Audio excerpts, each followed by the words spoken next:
Baik, yang sama-sama kita hormati Ibu Umi Pembina Yayasan, kemudian seluruh Dewan Guru Yayasan Al-Bana, seluruh Bapak dan Ibu yang dirahmati Allah Subhanahu wa Ta'ala. Innal hamdalillah wa syukrulillah wa salatu wassalamu ala Rasulillah. Asyhadu an la ilaha illallah wahdahu la syarika lah wa asyhadu anna Muhammadan abduhu wa rasuluhu la nabiyya ba'da. Rabbi shrah li sadri wa yassir li amri wa hlul 'uqdatam min lisani yafqahu qawli, amma ba'du. Segala puji dan syukur hanya milik Allah Subhanahu wa Ta'ala, Tuhan semesta alam yang telah memberikan kepada kita nikmat iman juga nikmat Islam, sehingga pada hari ini kita masih diberikan kesempatan duduk bersama dalam rangka tafaqquh fiddin, dalam rangka mendalami ilmu agama.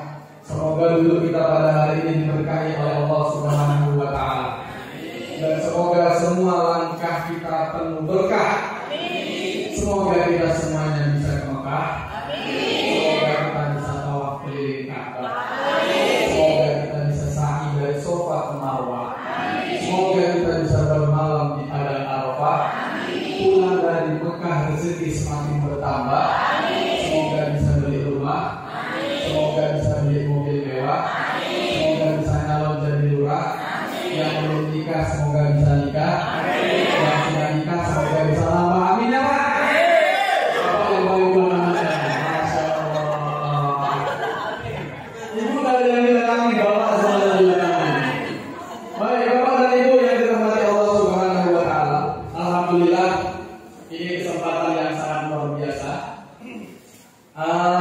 Agak grogi ini saya sebenarnya, karena berhadapan sama ayah dan bunda saya langsung. Saya biasa ngisi pelatihan mahasiswa, kemudian anak-anak muda, adalah sedikit karena ada orang tua kalau di masjid ini jumlahnya luar biasa. Jumlahnya luar biasa untuk sekelas peserta orang tua karena tidak diwajibkan. Kalau dia mahasiswa diwajibkan ramai wajar. Ini bapak dan ibu meninggalkan rumahnya pagi-pagi untuk menghadiri acara di sini. Tadi Bu Umi sebenarnya saya berangkat dari rumah jam 6. Kami papasan sama truk tadi di jalan. Cuma di Simpang Johor ada truk terbalik.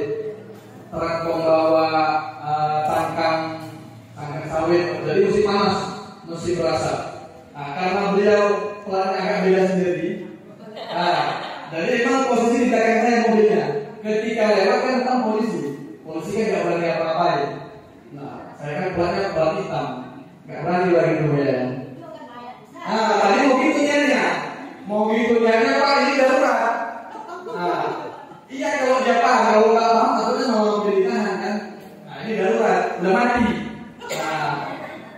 Baik Bapak dan Ibu yang dirahmati Allah Subhanahu wa Ta'ala, terlebih dahulu saya ingin memperkenalkan diri. Ya, karena tak kenal maka tak sayang. Nama lengkap saya sesuai yang ada di monitor, Abdullah Sani Ritonga SPDI MPD. Abdullah Sani Ritonga, saya staf pengajar di pesantren Ar-Raudhatul Hasanah Medan. Yang per tahun 2016 sudah ada perguruan tingginya. Alhamdulillah saya dipercaya sebagai wakil ketua 2 eksternal untuk sekolah tinggi ilmu tarbiyah Ar-Raudhatul Hasanah. Ya kalau ke Yayasan Al-Bana ini saya yang kedua kali. Ya kan, yang pertama ketika ada rapat kerja IKPM Gontor, saya ada juga malam. Ya malam. Jadi sebenarnya berbalik. Sebenarnya saya yang duduk di situ. Bapak-bapak yang senior yang sini, karena kan pengalamannya lebih banyak. Ya kan? Tapi memang seperti itulah rata-rata Bapak dan Ibu yang dirahmati Allah. Bila jenazah identiknya orang tua. Saya 2 kali mengikuti perkumpulan bilal jenazah sekota Medan di kantor MUI Medan, dan saya yang paling muda. Pas ditanya, Bapak ngajar masjid? Enggak. Penceramah? Enggak. Jadi Bilal, iya Bilal. Jadi nggak ada yang bertanya kalau saya bilal jenazah. Karena kalau rata-rata mohon maaf ya bilalnya yang senior Bu. Nah, yang sudah merasakan asam manisnya kehidupan. Tapi kalau untuk berhadapan dengan yang seperti ini Bu, dari sebelum saya lahir saya sudah berhadapan dengan yang seperti ini. Dari saya lahir, saya duduknya lahirnya dari samping yang seperti ini. Kenapa? Karena alhamdulillah orang tua saya dua-duanya bilal jenazah. Orang tua saya dua dua-duanya mesti instruktur bilal jenazah dari tahun 85 sampai sekarang sebelum saya lahir. Jadi ayah saya almarhum Haji Lamuddin Ritonga itu instruktur Fardu Kifayah. Ya, jadi saya Pak, mohon maaf, ini kayaknya agak sedikit lantang. Saya yang baru terjun ke dunia Fardu Kifayah sudah menjadi instruktur, ya kan? Saya baru aktif setelah almarhum ayah saya meninggal. Almarhum meninggal tahun 2017. Yang hadir luar biasa banyaknya, tidak kami sangka-sangka, karena memang banyak jenazah yang beliau urus berdua, dari mulai yang normal sampai yang tidak normal. Korban tsunami Aceh, pesawat Garuda yang ada di Sipulangit, Hercules yang ada di Simpang Selayar, kemudian banjir bandang yang ada di Bukit Bawang, banjir bandang yang ada di Dwi Warna, itu macam-macam. Dari mulai yang bentuknya bagus, bersih, tersenyum, sampai yang tidak ada bentuk sama sekali. Nah, makanya wajar ketika beliau meninggal itu yang datang luar biasa banyak dari segala macam suku, ras, agama, semuanya datang. Jadi ini ada wasiat dari almarhum. Nanti kalau dia meninggal, yang mengurus adalah anak-anaknya dan istrinya. Jadi kami yang mandikan, kami yang mengkafankan. Saya imam sholat pertama di rumah. Ternyata ketika selesai disolatkan di rumah, jamaah yang lain datang minta sholatkan, dibawa ke masjid disolatkan lagi.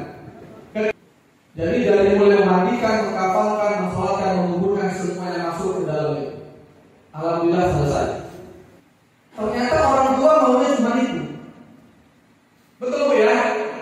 Betul banget. Enggak pun bisa mandikan, enggak pun bisa mengkafankan, setidaknya orang tua bangga ketika anaknya yang menjadi imam.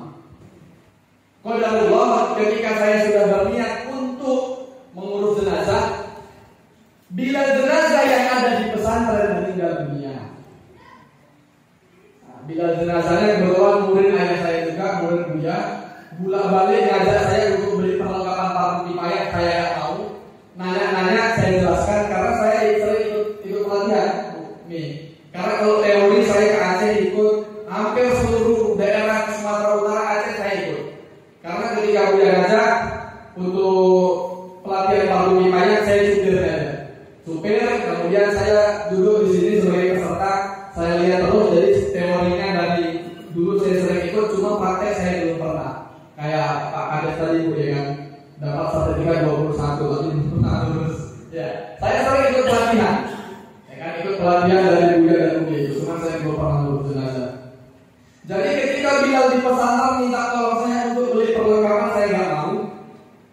Akhirnya perlengkapan dibeli, perlengkapan masih baru, dan orang pertama kali yang menggunakan perlengkapan itu adalah beliau. Beliau yang beli, beliau yang pertama kali mati. Jadi pas kami keluarkan dari bungkusnya masih baru semuanya. Kalau menurut saya itu kan contoh salah satu orang yang benar-benar mempersiapkan kematiannya. Ngotot beliau ngajak saya untuk beli perlengkapan. Saya nggak mau, akhirnya beliau beli sendiri. Setelah dibeli, beliau yang meninggal duluan. Itulah kita urus. Dan situ karena saya teorinya sudah tahu, alhamdulillah bismillah terus saya jalani. Ya, ternyata jenazah ini Bapak dan Ibu yang dirahmati Allah, kita takut ketika belum melihat. Tapi kalau sudah berhadapan dengan yang seperti ini, insya Allah takutnya hilang. Tinggal bilang Bismillahirrahmanirrahim, insya Allah lancar semuanya. Baik Bapak dan Ibu yang dirahmati Allah Subhanahu Wa Taala, alhamdulillah ini pertemuan hari ini mudah-mudahan tidak maksud mengajari Bapak dan Ibu. Ya mungkin Bapak dan Ibu yang lebih banyak pengalaman daripada saya. Nanti kalau saya ada salah juga tolong dikoreksi. Biasanya hal yang seperti ini di tempat lain biasanya seperti ini, tempat lain biasanya seperti ini. Jadi kalau nanti yang saya jelaskan berbeda dengan Bapak Ibu biasanya mengerjakan, bukan berarti saya benar, bukan berarti Ibu salah. Jangan-jangan saya benar, Ibu juga benar. Ya kan? Ibarat menuju angka 9, kalau saya menuju 9 angka 5. Kalau Ibu 3 kali 3, kalau Bapak 7 tambah 2, kalau Ibu yang di belakang 18 bagi 2 sama 9. Intinya seluruh proses Fardu Kifayah berjalan dengan baik walaupun caranya berbeda-beda. Baik, Bapak dan Ibu yang dirahmati Allah, ini landasan teori daripada Fardu Kifayah. Apa itu? Kullu nafsin dha'iqatul maut. Tadi di awal lagunya mulia, Anda itu tahu siapa yang tahu? Malaikat maut datang nggak pernah ngecek dulu, ngecetiknya bro siap-siap besok ya, nggak pernah. Assalamualaikum Pak, bayar dulu utangnya Pak ya, minggu depan gue jemput. Nggak pernah mereka kalau gitu Bapak Ibu. Tiba-tiba datang. Jadi ada dua nasihat yang Rasul tinggalkan kepada kita Bapak dan Ibu. Yang satu nasihat yang dapat berbicara, yang satu nasihat tak dapat berbicara. Nasihat yang dapat berbicara namanya Quran. Nasihat yang tak dapat bicara, kalau dia datang kita yang bisa bicara. Itulah namanya kematian. Maka ada hadis Nabi yang mengatakan, kafa bil mauti idzul, udahlah cukuplah kematian sebagai penasehat, sebagai nasihat. Masa nggak bisa dinasihati lagi, datang kematian, nah, cukuplah, itulah nasihat yang paling afdol. Nah, kemudian dari hadis Rasulullah SAW, ternyata Nabi Muhammad pernah ditanya oleh Umar bin Khattab, siapa di antara umatmu yang paling cerdas? Umar bin Khattab bertanya kepada Rasul.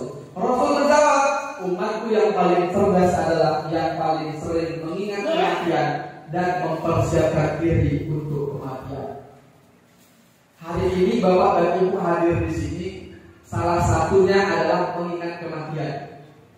Tapi apakah kita sudah benar-benar mempersiapkan diri untuk kematian? Apakah di rumah kita sudah ada kain kafan? Belum. Habis ini langsung beli. Siapkan. Jangan kita ngurus orang lain aja. Bukan Pak. Karena memang kata Rasulullah, yang paling cerdas itu yang paling sering dengan kematian. Setidaknya pas buka lemari, Allah Akbar. Ini Allah Akbar.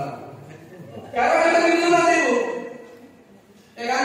Kalau kita udah kayak gini mau ngajarin orang lagi nggak bisa. Nah makanya Ibu, kita kalau Bapak bilang harusnya ibunya juga ngerti caranya. Kalau ibu bilang harusnya suaminya juga atau paling nggak anaknya. Jadi ada yang ngurusin nanti. Ya kan? Jangan sampai nanti nggak ada yang ngurusin, semuanya sibuk. Pas ada yang meninggal semuanya sibuk buat teh manis, semuanya sibuk menerima tamu, jenazahnya siapa yang ngurusin? Nah, kemudian apa ada Ibu? Nah, ada satu lagi. Kenapa kita penting ikut pelatihan fardu kifayah? Kenapa kita benar-benar harus memperlakukan jenazah dengan sebaik-baiknya? Ini biasanya Bapak dan Ibu, Rasulullah ketika berdakwah keluar rumah itu sering ditungguin oleh istrinya Aisyah radhiyallahu anha. Aisyah nunggu depan rumah. Dan biasanya ketika Rasul pulang, Aisyah itu pun lagi duduk depan rumah, berdiri, disalaminya Rasulullah, kemudian duduk bersama mereka di teras rumah, ngobrol. Kita nggak tahu lalu kayak lagi dituin nggak? Gitu Pak, dulu Pak? Enggak Pak ya? Enggak. Jadi begitu biasanya Aisyah radhiyallahu anha menunggu suaminya Rasulullah SAW. Suatu hari, ketika Aisyah radhiyallahu anha melihat suaminya Rasulullah SAW sedang datang menuju rumah, beliau ingin berdiri menyambut. Sama Rasulullah disegah, jangan berdiri, duduk.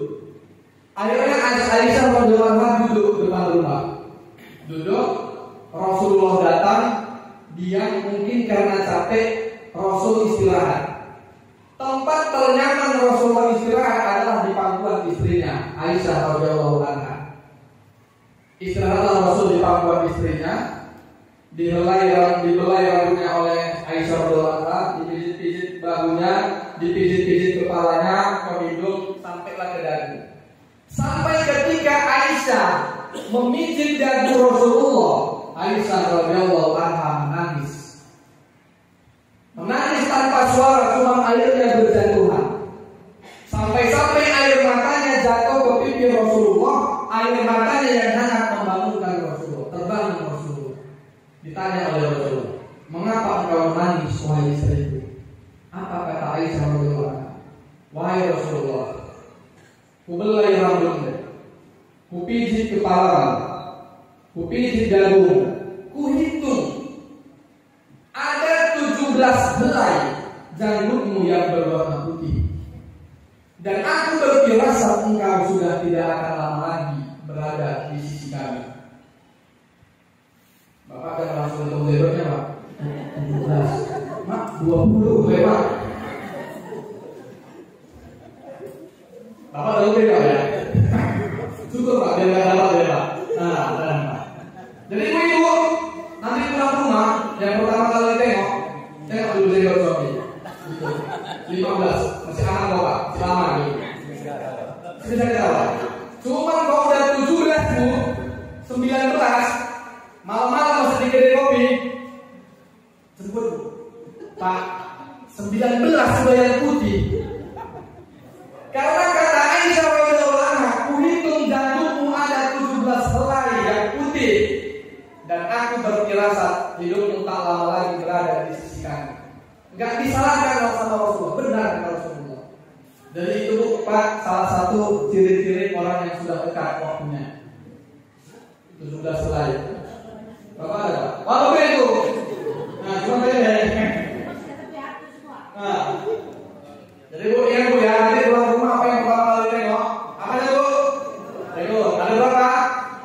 17. Kalau udah 17 sudah tak? Oh, macam-macam lagi Pak.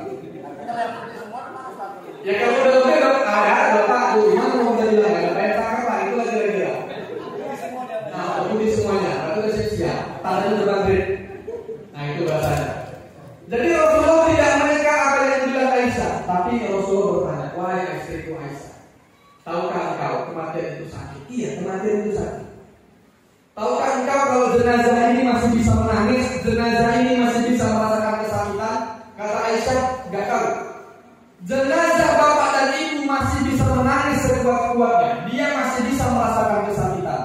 Kata Rasulullah 3 kali, jenazah akan merasa kesakitan dan dia akan menjerit sekuat-kuatnya.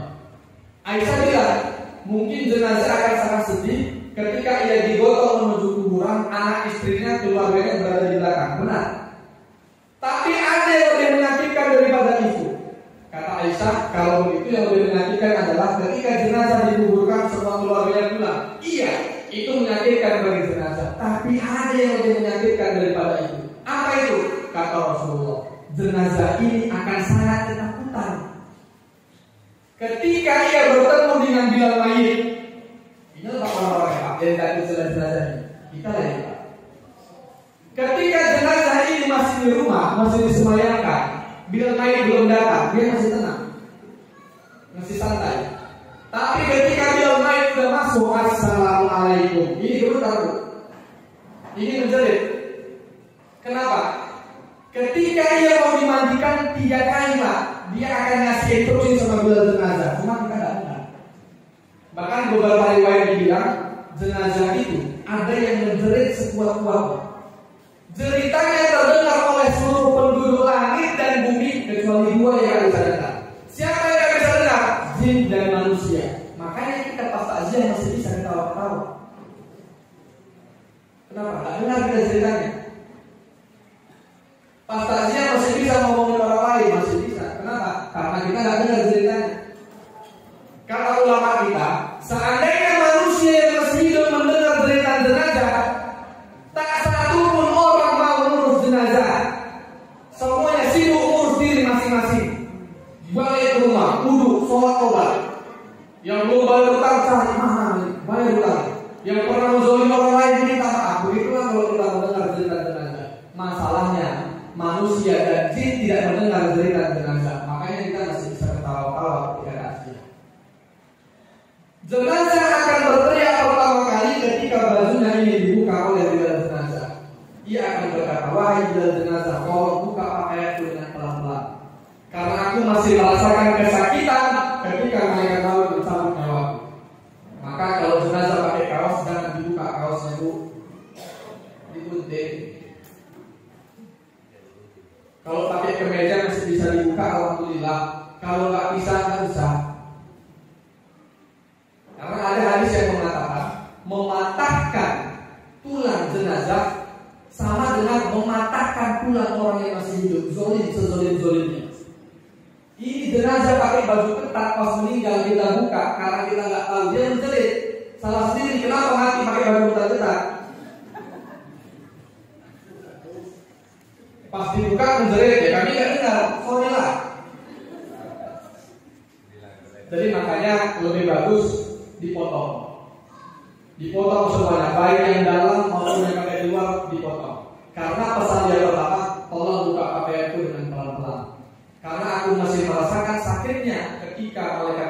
mencabut nyawa. Yang kedua, ketika ia ingin dimandikan oleh bilal jenazah, ia akan kasih pesan, tolong bilal jenazah, siram badanku dengan air yang jangan terlalu panas dan jangan terlalu dingin, karena aku masih merasakan terbakarnya badan ini ketika malaikat maut mencabut nyawaku. Maka memandikan jenazah, airnya dicek dulu, taruh di tangan kita airnya. Ya kan, kalau emang rasanya sudah normal, alhamdulillah bisa dipakai.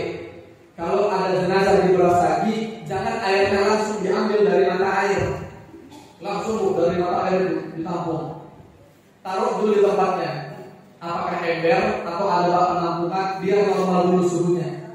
Nah, kalau misalnya air kita itu dari tangkinya kena panas, kan airnya hangat itu panas. Tunggu dulu air normal. Jangan sampai kita mandikan jenazah malah menzolimi jenazah. Jadi benar-benar air yang normal masuk makanan kita.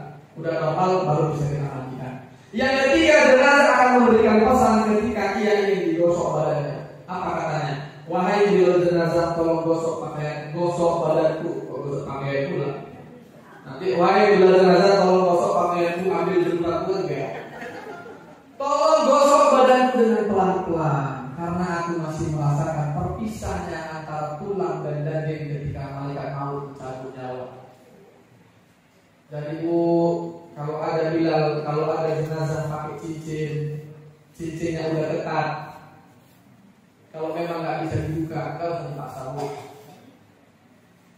Kalau dia pakai gigi emas, kalau bisa dibuka, buka. Kalau payah dibuka, nggak usah Bu. Ya kan? Nanti malah menyakiti jenazah.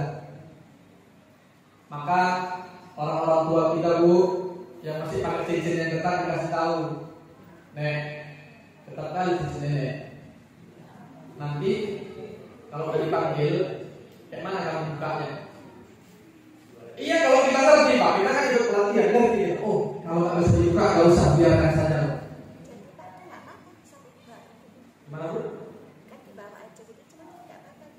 Ya makanya Bu, kalau bisa dibuka sebelum dia meninggal. Kasih pesan dulu Bu, udah ketat kali cincin yang dibuka aja lah.